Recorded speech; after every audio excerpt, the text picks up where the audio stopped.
দর্শক, জ্বালানির সংকট পরিস্থিতির খবরাখবর জানাবো। বিস্তারিত জানাতে সিলেট থেকে যুক্ত হচ্ছেন সহকর্মী আজহারউদ্দিন শিমুল। শিমুল, এই যে জ্বালানির সংকটের মধ্যেই মূল্য বৃদ্ধি পেয়েছে, সব মিলিয়ে সিলেটের পরিস্থিতি জানাবেন আমাদের।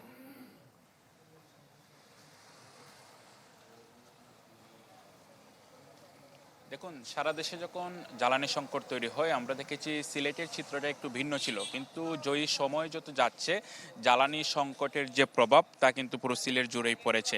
এবং যে পেট্রোল পাম্পগুলো রয়েছে, বিশেষ করে সিলেটে ৭৭টি পেট্রোল পাম্প রয়েছে, সবগুলো পেট্রোল পাম্পে আসলে কিছু না কিছু সংকট রয়েছে। আমরা এই মুহূর্তে রয়েছি জালালাবাদ ট্রেডার্সে। এখানে সকাল থেকে তারা কোনো অকটেন যারা গ্রাহক পর্যায়ে ভোক্তা রয়েছেন তাদেরকে দিতে পারছে না, তারা শুধু আজকে পেট্রোলগুলো সরবরাহ করতে পারছে না। এবং সিলেটের যারা পেট্রোল পাম্পের মালিকরা রয়েছেন তারা স্থানীয়ভাবে পদ্মা অয়েল ডিপো, মেঘনা এবং যমুনা অয়েল ডিপো থেকে তারা জ্বালানি সংগ্রহ করেন।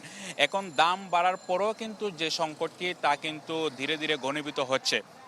এবং আমরা দেখেছি অনেক যারা মূলত রাইড শেয়ারিং করেন, যদিও সিলেটে রাইড শেয়ারিংয়ের প্রবণতা খুব কম, তারপরও যারা করেন তারা বলছেন তারা আসলে জ্বালানির সংকটের পূর্বে যেভাবে আসলে জ্বালানিগুলো সংগ্রহ করতে পারতেন পেট্রোল পাম্পগুলোতে, এখন তারা আসলে সেভাবে পাচ্ছে না। এবং যে পেট্রোল পাম্পগুলোতে ঘুরে তারা মাত্র 200 টাকার জ্বালানি সংগ্রহ করতে পারছেন।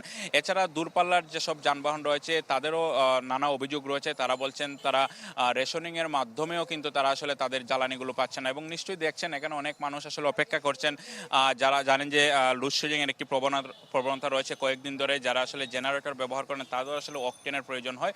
অকটেন আসলে না থাকার কারণে এখানে যারা আসছেন তারাও আসলে অপেক্ষা করছেন। যে সিলেটের যে অন্যান্য পাম্পগুলো রয়েছে বলা যায় সব পাম্পের চিত্রই কিন্তু একই ধরনের। জয়ী শিমুল, ধন্যবাদ আপনাকে।